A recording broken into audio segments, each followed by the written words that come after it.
ஏற்படுத்தினார். அது மட்டும் இல்லடா பையா, நம்ம அம்மா காமாட்சி தேவியோட சரஸ்வதி தேவியையும் ஒன்னா ஐக்கியப்படுத்தணும் நினைச்சு சாமி சங்கராச்சாரியார் அவங்க காஷ்மீர் தேசத்துக்கு போய் சரஸ்வதி தேவியை நினைச்சு தவம் செஞ்சார்.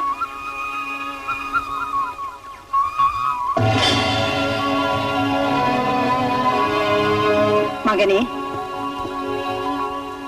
श्री शारदा देवी सुज्ञान तेजोमणि वाणी ईर्वाणी विरिबोणि हे पद्मपाणि महाकीरवाणी सौजन्यवाणी आनंद संदायिनी ब्रह्मराणी वीणापाणि नतेन्द्राणि दिव्याणि संगीत साहित्य संशोभिनी पावनी शारदा देवदेवी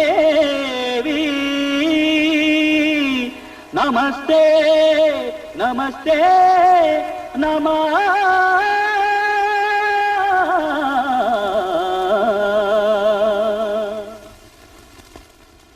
சங்கரா, எழுந்திரு மகனே. அளவில்லா வேதாந்த ஜோதியான உனக்கு இன்னும் என்ன வேண்டும் மகனே? தாயே சாரதா தேவி, அனைத்துலக மக்களுக்கு நிரந்தரமான கல்வி ஞானத்தை அருவதற்காக இப்போதே நீ என்னோடு வெள்ளிமலைக்கு வர வேண்டும். பினாகினி கரையிலே எழுந்தருளியுள்ள தேவி காமாட்சியோடு ஐக்கியமாகி நிரந்தரமாக அங்கேயே நின்று பக்த கோடிகளுக்கு அருள் புரிய வேண்டும். அதுதான் தாயே என் பிரார்த்தனை. சரி, உன் வேண்டுகோளுக்கு இணங்கி உன்னோடு வெள்ளிமலைக்கு வருகிறேன். மகாபாகியம் தாயே, மகாபாகியம். ஆனால் ஒரு நிபந்தனை. என்ன தாயே? நான் உன் பின்னால் வருவேன். வெள்ளிமலையை சேரும் வரை நீ என்னை திரும்பி பார்க்க கூடாது. பார்க்க மாட்டேன் தாயே, பார்க்க மாட்டேன். ஒருவேளை திரும்பி பார்த்தால் நான் உன்னோடு வரமாட்டேன். நட.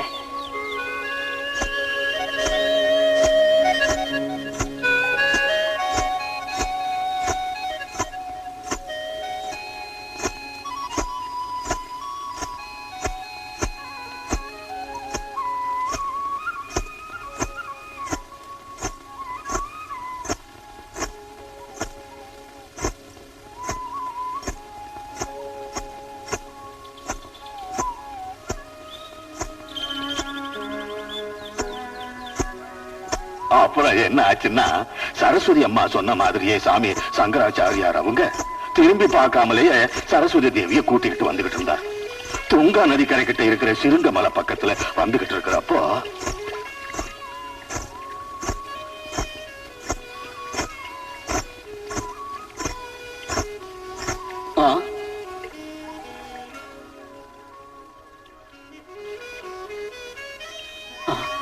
தாயே, உன் சலங்கை சத்தம் கேட்கவில்லையே. அம்மா தேவி, தாயே, நீ சிலையாகி விட்டாயே. இது என்னம்மா விபரீதம்? வாணி, கல்வி தெய்வமே, அவசரப்பட்டு நான் செய்த தவறுக்காக இவ்வளவு பெரிய தண்டனையை விதிக்கிறாயா? வேண்டாம் தாயே, வேண்டாம். என் மீது கருணை புரிந்து என்னோடு வா தாயே, வா.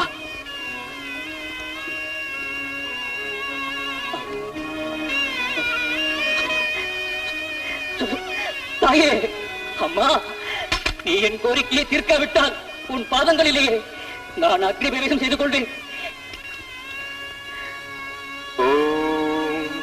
ஆவேசப்படாது சங்கரா, இது தெய்வ நிர்ணயம். உன் உயர்ந்த லட்சியமும் சுயநலமற்ற புனித வாழ்க்கையும் மக்களுக்காக பாடுபடும் தன்மையும் என்னை கவர்ந்து விட்டன. அனைத்து மக்களுக்கும் அருள் புரிவதற்காக என்னுடைய அம்சம் சென்று பினாகினி நதிக்கரையில் தோன்றியுள்ள காமாட்சி தேவிக்குள் ஐக்கியமாகிவிடும். தன்யனானேன் தாயே, தன்யனானே. இந்த சிங்கமலை பள்ளத்தாக்கிலே துங்கா நதிக்கரையினிலே எனக்கு ஆலயம் ஒன்று ஏற்படுத்தி ஸ்ரீசக்கம் ஸ்தாபனம் செய்து நாள்தோறும் வழிபாடு நடப்பதற்கு அவன் செய். உன் ஆணையை சிறைமேற்கொள்கிறேன் தாயே. தாயே,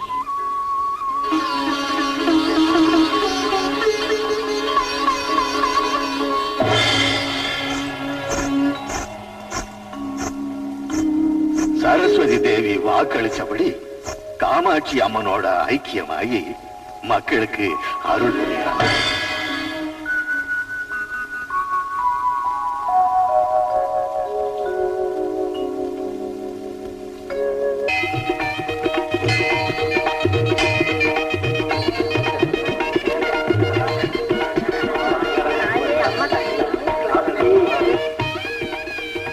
உங்க கஷ்டம் எனக்கு நல்லா புரிஞ்சுது. உண்மையிலேயே உங்க அருமை மகளின் விவகாரம் கண்கலங்க வைக்குது. காரணம் என்னன்னு விவரமா சொல்லுங்க. எனக்கு 2 பிள்ளைங்க சாமி, ஒரு பொண்ணு ஒரு பையன். என் மக மல்லிகாவை நரேந்திரனுக்கும் நரேந்திரனுடைய தங்கச்சி ராதிகாவை என் பையன் மோகனுக்கும் கொடுத்து ஒரே முகூர்த்தத்தில் அவங்க கல்யாணத்தை அமோகமா நடத்தணும்.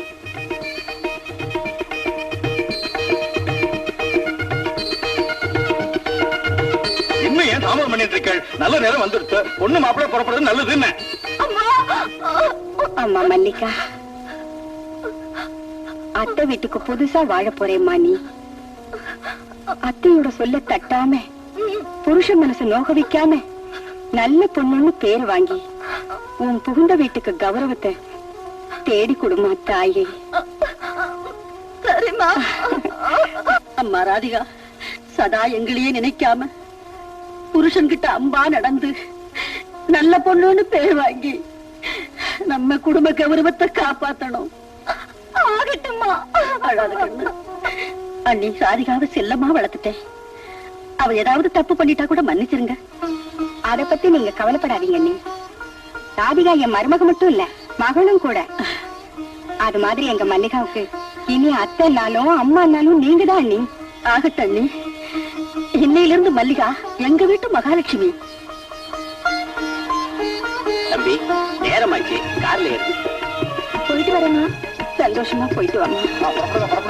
நிறைய இருக்குல்ல டிரைவர், பார்த்து போப்பா.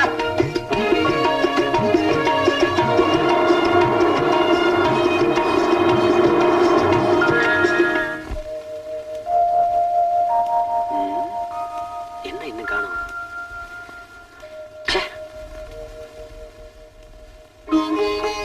தீர்க்க சுமங்கலியா இரம்மா. மல்லிகா, பால் எடுத்துக்கிட்டு மாடிக்கு போம்மா. சரிங்க அத்தை. என் கண்ணு. கிருஷ்ணா ராமா.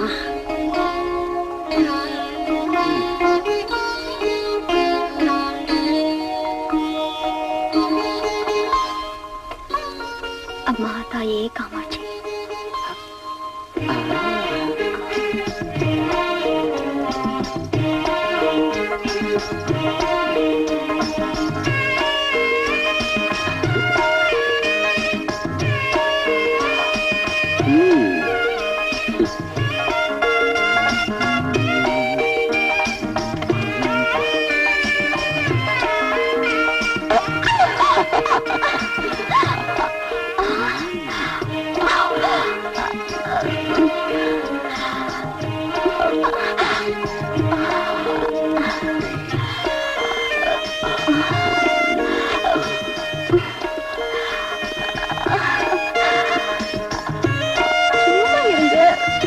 வருஷங்களுக்கா சும்மா தானே இருக்கேன்.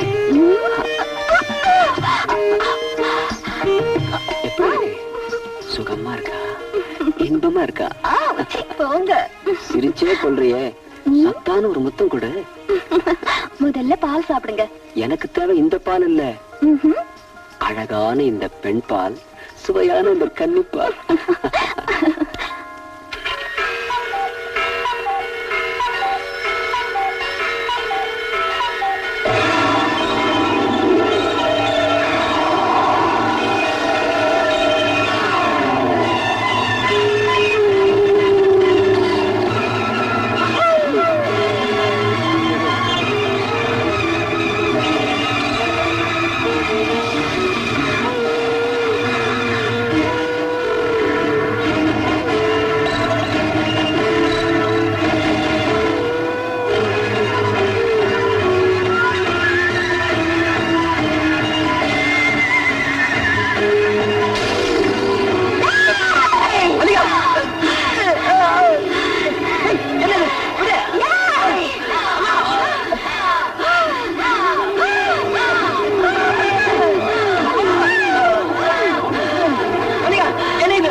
மல்லிகா பொண்ணு இல்லம்மா, பிசாசு. நிஜமாத்தாமா, அவன் என் மார்புல உட்காந்து என் ரத்தத்தை குடிக்கிறாங்கிறான், என் கழுத்து நெரிச்சு என் உயிரை எடுக்கிறாங்கிறான்.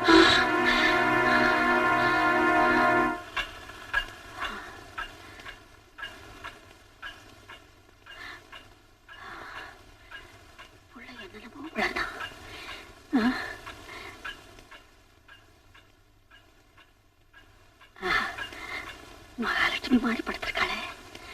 கிருஷ்ணா, ஆமா.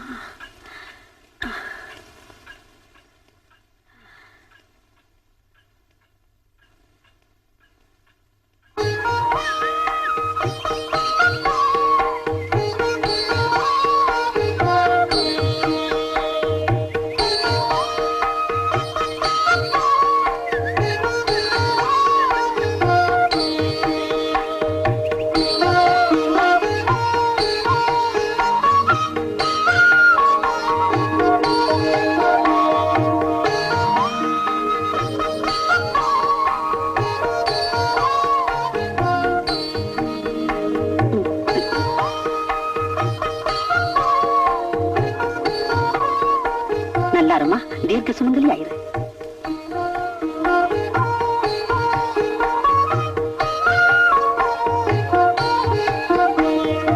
டேய், இப்பேற்பட்ட உத்தமிய நீ அனாவசியமா அவமதிக்கிறது உண்மையிலேயே கொடுமைடா, மகா பாவம்.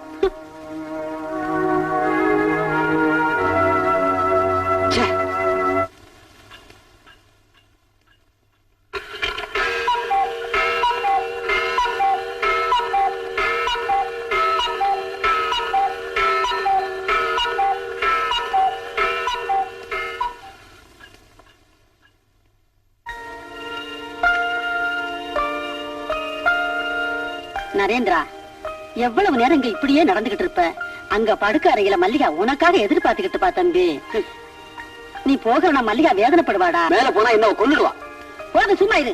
பேய் சினிமா பார்த்து உன் மூளை கட்டு போச்சு. நேத்து ராத்திரி மல்லிகா என்ன கொல்ல வந்தது. நீ கெட்ட கனவு கண்டிருக்க, அத உண்மைன்னு நினைச்சுக்கிட்டு அனாவசியமா பயப்படுற. போ கண்ணு. நான் மாட்டேன். போக மாட்டேன். போக மாட்டேங்கிறல்ல. நீ போகிறனா நான் விட்டுடுவேனா? நானே உன்னை இழுத்துக்கிட்டு போவேன். வாடா. ஆமாமா, நான் சொல்றது கேளுமா. அத மல்லிகா கிட்ட சொல்லு. ஓடா. எனக்கு வாங்க. உன்னை பார்த்தா எனக்கு பயமா இருக்கு. எதுக்கு பயம்? நான் என்ன பேயா இல்ல பூதமா? நேத்து ராத்திரி என்ன ஏன் கொல்ல வந்த? என்னது? நான் உங்களை கொல்ல வந்தேனா? என் ரத்தத்தை குடிக்கிறேன்னு சொல்லல, என் உயிரை எடுக்கிறேன்னு சொல்லல. என்னங்க, பொண்டாட்டிக்கு புருஷன் தான் தெய்வங்க. என் தெய்வத்தை நான் எப்படி கொல்லுவேங்க?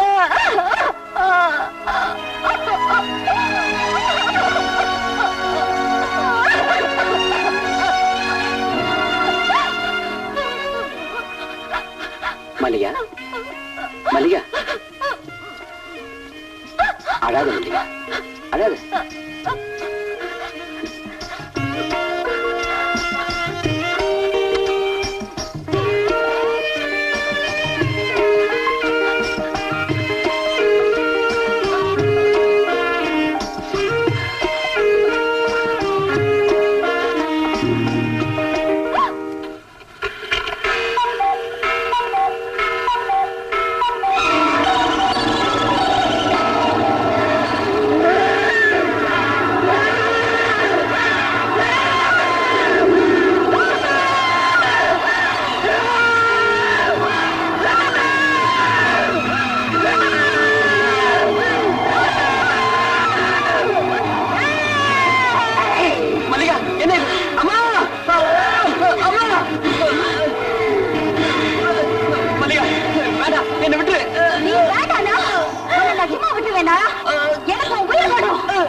மல்லிகா எப்படிப்பட்ட இப்போ புரிஞ்சுக்கிட்டியாமா?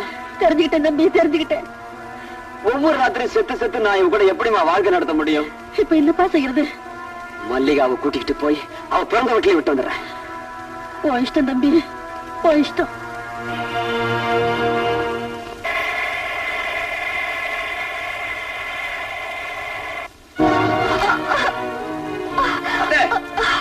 இந்தாங்க உங்க செல்ல பொண்ணு. போடி, இனிமே இங்கே விழுந்துக்கலாம். தம்பி நரேந்திரா, என்ன நடந்ததுப்பா? கல்யாணத்துக்கு முன்னாடியே உங்க மல்லிகாவுக்கு பேய் பிடிச்சிருக்கிற விஷயத்தை மறைச்சு வச்சு நீங்க எல்லாம் சேர்ந்து என்ன மோசம் பண்ணிட்டீங்க. பேய் பிடிச்சிருக்கா? இல்ல தம்பி, எங்க வீட்டுல இருக்கிறப்போ இவளுக்கு எந்த பேயும் பிடிக்கல தம்பி. அவளுக்கு பேய் பிடிச்சிருந்தா அது உங்க வீட்டுல தான் பிடிச்சிருக்கும். ஆனா அவசியமா இல்லாததையும் பொல்லாததையும் சொல்லி மல்லிகாவை எங்க வீட்டுல விட்டுட்டு போறது உனக்கு நல்லது இல்ல தம்பி. என்னங்க, உங்களுக்கு என் மேல இஷ்டம் இல்லைன்னா நீங்களே கழுத்து நிறுத்தி கொண்டுடுங்க. அதை விட்டுட்டு என் மேல பாண்டமா போய் சுமத்தி என்ன விலக்கி வச்சிடாதீங்க. என் வாழ்க்கை நாட்டாங்க. நீ எவ்வளவு அழுதாலும் என் மனசு மட்டும் மாற. ஒவ்வொரு நாளும் உயிருக்கு பயந்து பயந்து உன்னோட வாழ்க்கை நடத்த என்னால முடியாது. இன்னையோட நம்ம குடும்ப வாழ்க்கை அறுத்து போச்சுடி. Good bye. என்னங்க என்னங்க என்னங்க, போகாதீங்க, என்ன விட்டுட்டு போகாதீங்க, எனக்கு துரோகம் பண்ணாதீங்க. என்னங்க நரேந்திரா, நான் வயசுல பெரியவனானாலும் உன்னை கையெடுத்து கும்பிட்டு கேட்டுக்கிறேன். என் பெண்ணோட வாழ்க்கையை நாசமாக்கிறாத தம்பி. தம்பி, எங்க மல்லிகா மேல கருணை காட்டி அவ வாழ்க்கையை நிலைக்க செய்யப்பா. உங்க முதல கண்ணீரை பார்த்து பார்த்து இன்னும் நான் மோசம் போவேன்னு எதிர்பார்க்காதீங்க. என்னங்க அப்பா,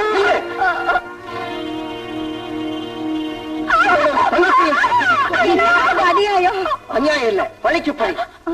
என் தங்கச்சி வாழ்க்கையோட விளையாடிட்டு போற இந்த நரேந்திர தங்கச்சி கூட கண்ணீர் விட்டு குமரி கதறணும். என் தங்கையின் அவர வாழ்க்கையை பார்த்து அவன் மல்லிகாவுக்கு செஞ்ச துரோகத்தை நினைச்சு இந்த நரேந்திரா ஒவ்வொரு வினாடியும் துடிக்கணும். கூட்டிட்டு போ. அண்ணா, நில்லுண்ணா. உன் பித்தலாட்ட புத்திக்கு எங்க 2 பேரோட வாழ்க்கையை பகடாடாத. உன் மனசு மாத்திக்கண்ணா. அது இந்த ஜென்மத்தில் நடக்காது. அண்ணா, மல்லிகா. அப்போதிலிருந்து என் மல்லிகாவை காட்டாத மனோ தத்துவ டாக்டர் இல்ல பில்லி சூன்யமானு பார்த்தோம், ஏவல் எடுப்பான்னு கேட்டோம். எங்களுக்கு ஒண்ணுமே புரியல. நாங்க என்ன செஞ்சோம், எந்த விதமான பலனும் கிடைக்கல. காமாட்சி தேவி சன்னதிக்கு போனா குணமாகாத நோயெல்லாம் குணமாகும், தீராத வினையெல்லாம் தீரும்னு தெரிஞ்சது. உடனே மல்லிகாவை கூட்டிட்டு இந்த தாய் சன்னதிக்கு வந்து சேர்ந்தோம் சுவாமி. நல்ல வேலை செய்துங்க. பக்தர்களின் நம்பிக்கையை எப்பவுமே அந்த தாய் வீணாக்க மாட்டா. விரும்பி தொழுதா, நம்பி யாசித்தால் இந்த காமாட்சி தேவி உங்க செல்ல பெண்ணை பிடிச்சு வாட்ட துஷ்ட காத்த கண்டிப்பா துரத்தி அடிச்சிருவா. தேவியின் சக்தியை பற்றி நிறைய சொல்லலாம். நீங்க ரொம்ப விரும்பி கேட்கறதா இருந்தா நான் கேள்விப்பட்டதை சொல்றேன். அதை விட மகாபாகியம் வேற என்ன இருக்கு சாமி? பக்தி சிரத்தையோட கேட்கிறோம், சொல்லுங்க சாமி.